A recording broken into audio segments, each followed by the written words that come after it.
Welcome back to Opera at Humber College. Now we were going to learn how to make a reservation.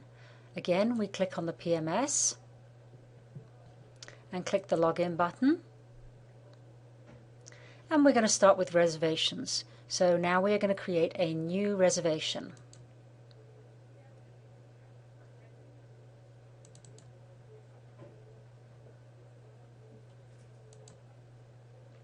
The first screen that opens up, we need to enter in the date of the reservation.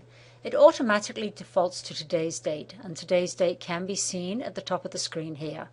So we're going to make this reservation for arrival in May. So we select May and the dates. This person's going to arrive on the 14th and stay until the 16th.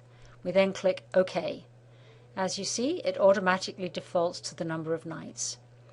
At this point, we're not going to fill in any other information. We're going to click OK.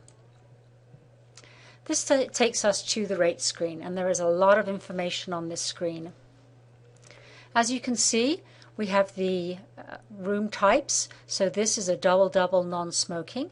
If you click on this acronym, you will find out more information about it. So the DDNS stands for 2 double beds, non-smoking, and there are a total of 28 rooms in the hotel of this type. And currently it's showing that there are 28 vacant, 1 has been inspected, 16 are clean, and 11 are dirty. Obviously, if this hotel had some rooms that were occupied, it would show that information here. So we're going to close that down. On the sides are the types of rates that we have available. And again, you can click on here, double click on here, and it will expand that, and we can see that this is a rack rate. And if we click here, it will show us rack rates and that it's a 2 double bed non-smoking, and for that it's $250. As you see, there are various kinds of rates and packages down here. If we click on a sports package, we'll select this one. It shows sports package has a queen non-smoking room and full American breakfast for 2 and 2 tickets for a live sporting event. So this is where you would select your type of rate from. So for this exercise, we are going to click a rack rate in a DD room and click OK. This is where we enter in the guest profile information. So first of all, we are going to type in the name, and where it says name, here, this refers to surname. And generally speaking, in a PMS system, you are working in capital letters.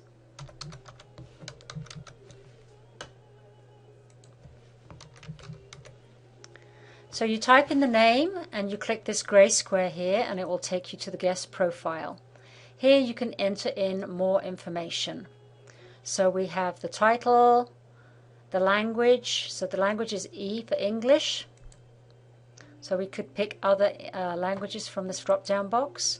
Oops, let's select it back to English. And here you can pick the title, Mr. So we have the option here of also selecting if this were a VIP from the sales office or a peak customer or something like that. Then of course we enter in the address.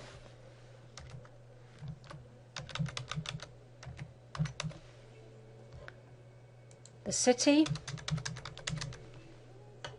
the postal code.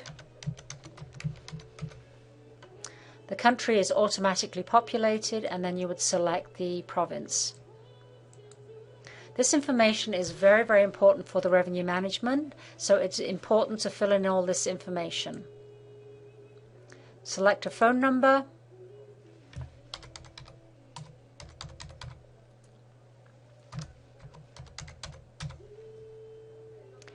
And often now in hotels, they will want an email address as well.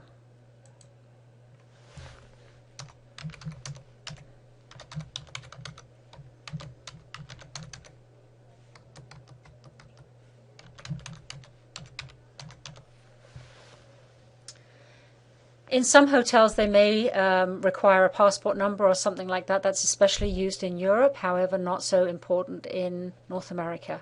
Date of birth is a nice to have. You might want to do that for your frequent customers, record their birthday, so if they're there on their birthday, you can celebrate it with them. So this is very, very important information to add in. Then you would click Save and OK.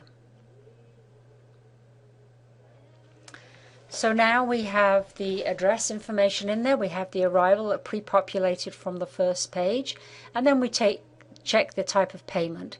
Credit card is always CC, and if it was non-guaranteed, if the person did not have a credit card to guarantee their reservation, then you would select non-guaranteed. For the purpose of this exercise, we're going to continue on with credit card. The source is, of course, where the source of the reservation came from, so we're going to use telephone for this one. And it's duplicated here. The system will automatically know what type of credit card it is once you start entering in the number.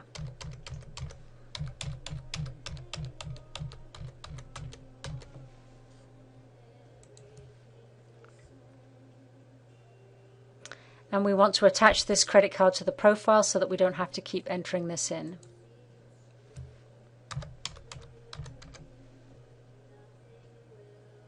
And now we save, and we get a confirmation number here. This can be saved, and it helps with ease of finding the reservation for future times.